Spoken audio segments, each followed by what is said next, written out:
ఇంతేనా ఇంకేమైనా ప్రాబ్లం ఉందా? మేడం, ఈ పల్లెటూరుది పనిచేసే టైంలో ఫోన్లో మాట్లాడుతుంది. అది తప్పు అని చెప్పి ఫోన్ లాక్కున్నాను మేడం, అంతే. నన్ను కొట్టి తోసేసింది. కింద పడ్డాను, ఇదిగో నా చేతికి ఇలా గాయమైంది మేడం. అక్కడతో ఆగిందా? లేదు మేడం, ఐరన్ రాడ్ తీసి నన్ను పొడవపోయింది మేడం. ఇది తప్పు కాదా? మీరే చెప్పండి మేడం. తప్పే. Ma'am, what is this? తను చెప్తున్న దానికి సపోర్ట్ చేస్తావేంటి? తన్ని పూర్తిగా చెప్పనివ్వు మహేష్.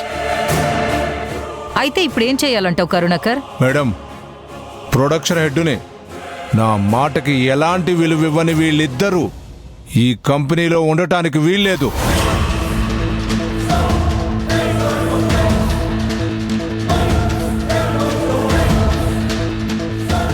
లేదు, వీళ్ళిక్కడే కంటిన్యూ అవుతారంటే నేను ఈ కంపెనీలో ఉండను మేడం.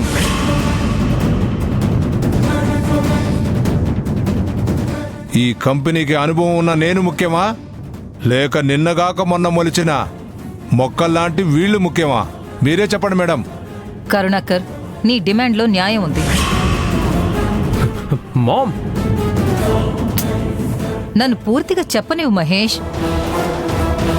ప్రారంభం నుంచి మీరు ఈ కంపెనీకి చాలా సేవలు అందిస్తున్నారు. ఈ మాటే రాజశేఖర్ గారు నాతో అంటూ ఉంటారు. ఇన్ఫాక్ట్ నేను చూస్తున్నాను కదా.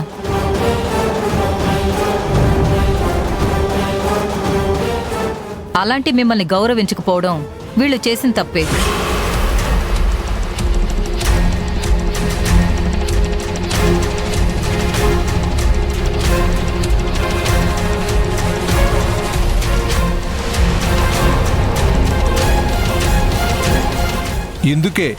ఇందుకే మీరు రావాలని పట్టుబట్టాను మేడం.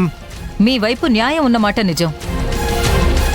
కానీ ఆ ఒక్క కారణంతో వీళ్ళని కంపెనీ నుండి పంపించలేం కదా.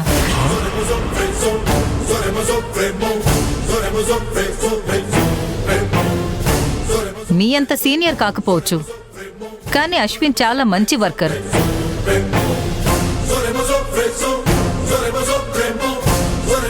ప్రతిభ ఉన్న చోట ఆటంకాలు, అడ్డంకులు, అవమానాలు అన్నీ ఉంటాయి.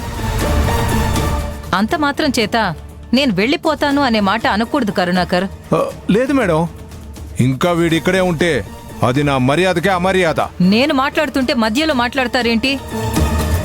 ఈ సిచ్యువేషన్లో మీ సార్ ఇక్కడుంటే ఎలాంటి డెసిషన్ తీసుకుంటారో నేను కూడా అలాంటి డెసిషన్ తీసుకుంటాననే నమ్మకంతోనే కదా నేను రావాలని అడిగారు. అలాంటిది మీరే ఇలా తొందరపడితే ఎలా?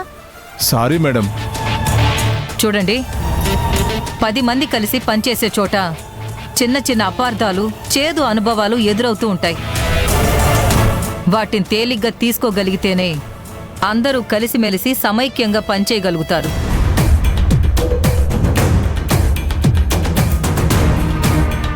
ఇకపోతే ఆనంది విషయంలో తనని ఫోన్ మాట్లాడొద్దు అని చెప్పడం కరెక్టే. కానీ తన వస్తువులు కాల్చేసే వరకు వెళ్లడం తప్పు.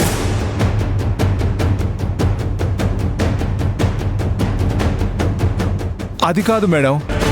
మహేష్ చెప్తే వయసులో పెద్దవాళ్ళు, మీరలా చెయ్యొచ్చా? మీరవునన్నా కాదన్నా ఆ విషయంలో మీరు చేసింది ముమ్మాటికి తప్పే.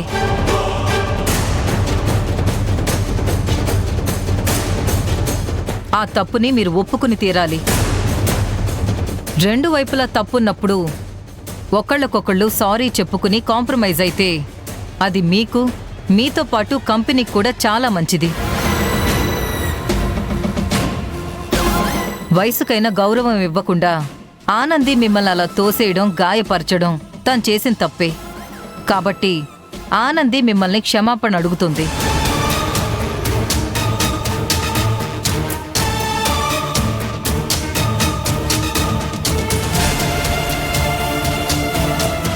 ఆనంది, కరుణాకర్ గారిని క్షమించమని అడుగు. ఏంటి చూస్తున్నావు? ఏ విషయంలో అయినా పట్టు విడుపు ఉండాలా ఆనంది? అడుగు.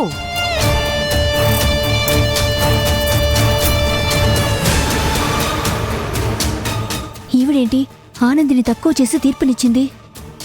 ఆనంది, పర్వాలేదు, మేడం చెప్పినట్టు చెయ్యి.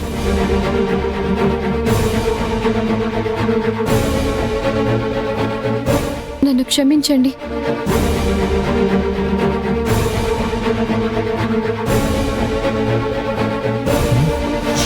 క్షమించమని అడిగితే నువ్వు చేసిన తప్పు ఒప్పైపోతుందా?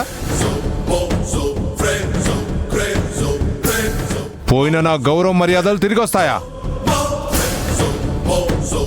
నేనొక మాట చెప్పాను, తను చేసింది.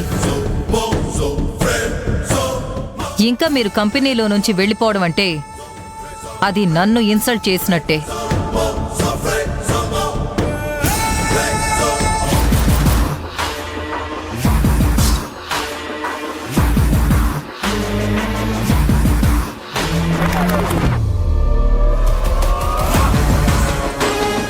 మీ నుంచి సమాధానం రాలేదు కరుణాకర్.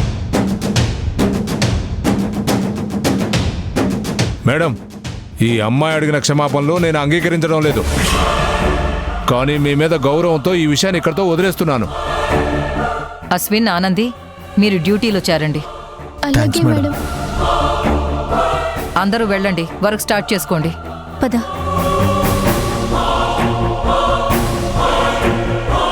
మిత్ర, నువ్వు కూడా వెళ్ళు.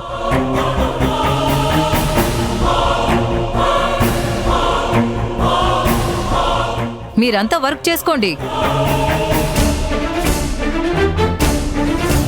Thanks ma'am. నేను కొన్ని విషయాల్లో కఠినంగా ఉంటాను. అది నీ మీద కోపంతో కాదు, నీ ఫ్యూచర్ బావుంటుందని. నీ మనసేంటో, నీ మనస్తత్వం ఎలాంటిదో నాకు తెలీదా?